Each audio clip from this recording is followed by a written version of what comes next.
IRS, because this day after the 4th, the tax man adding another day off on the 5th, not because he wants to, because, well, he says he has to. It wasn't all this bad targeting press. It was this sequestration mess. It's true. The tax agency taking a furlough day because of those sequestration cuts. Darla Dawald has a suggestion. Forget taking the day off. Take the rest of the month off. In fact, take the whole year off. Come to think of it, well, stay permanently off. Darla, methinks, and I've heard some of your fine speeches, young lady, you're not a fan of the IRS, so what do you make of this excuse? Well, it's just, you know, it's more of their trying to appease the Republicans, I think, and the right, and trying to make them all think that you know, they're doing the right thing by taking days off. But like you said, as far as I'm concerned, they need to just let go of them altogether, just abolish them, turn out the lights, lock the door, and send all those people off to another job or another place. And I don't know, maybe they can make some training videos for someone else, you know, that cost a few $1 billion. You know, a lot of Tea Partiers still stewing over this, and more to the fact when you see a front-page story in the New York Times, all but dismissing the IRS targeting, saying, well, we're going after governments and nefarious groups as well, that it was sort of equalizing this, neutralizing this. What do you make of that? That you've gone from being, you know, was a great empathy for Tea Partiers and conservative groups targeted, if not sympathy, to now just saying, oh, what are you whining about? This was happening to lots of folks.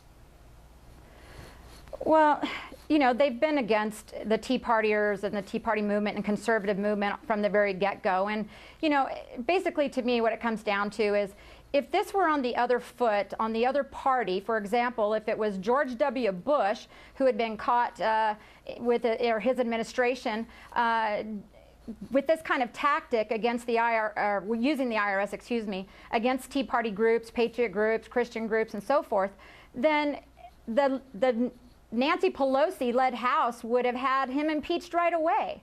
So it's just this double standard that's most frustrating. And well, what if nothing, you know, comes of these investigations then, Darla? In other words, we do know for a fact that your group and lots of other groups, they haven't even been contacted by this so-called investigatory team. We do know that the head of the FBI didn't even know the name of the person leading that team. So we now have an investigation close to 2 months old that, unless it's in super dark secret, isn't doing anything. Well, you know, I do know that the House and the Senate, that they're really good at touting about all of the great investigations that they're leading right now and all these hearings that are going on. And as far as I'm concerned, hearings don't mean anything.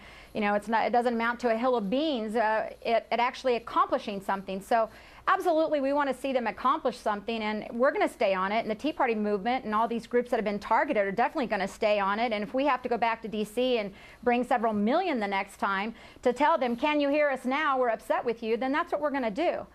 When you say that's what you're going to do, I mean, you've expressed that as Tea Parties have had other issues, like going after those who voted for immigration reform and maybe right, promising a Tea Party or, you know, a primary challenge to mainstream or so-called rhino Republicans who have.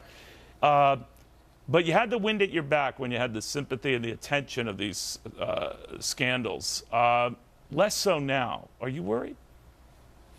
No, I'm not worried, and I'll tell you why I'm not worried. A lot of people think that the Tea Party is dead. I hear this all the time, or the Tea Party's not doing anything. But the Tea Party movement has evolved. They're no longer just rallying, you know, at your local capital or your local, you know, rallying point in your town. What they've done now is they've evolved to a new level. We're getting people involved at the local level in local politics and precinct committeeman slots where there's real power. And they're involved in campaigns, and a lot of people are actually running in these campaigns and getting involved locally in local politics as well. And that's what it's all about. In order for us to take back this country and get it back to where we feel it needs to be, and one of those things is obviously abolishing the IRS, because the tax code is ridiculous. It's not favorable to businesses. It's not favorable to people. So you're going to keep at it. What you're telling me, you're going to keep at it. Well, absolutely. All right, and then there's also the other fear. Wait a second, though. 1 second. Real quick, that commercial's going to come. Are you and I talking or not? Wrap it up. Okay.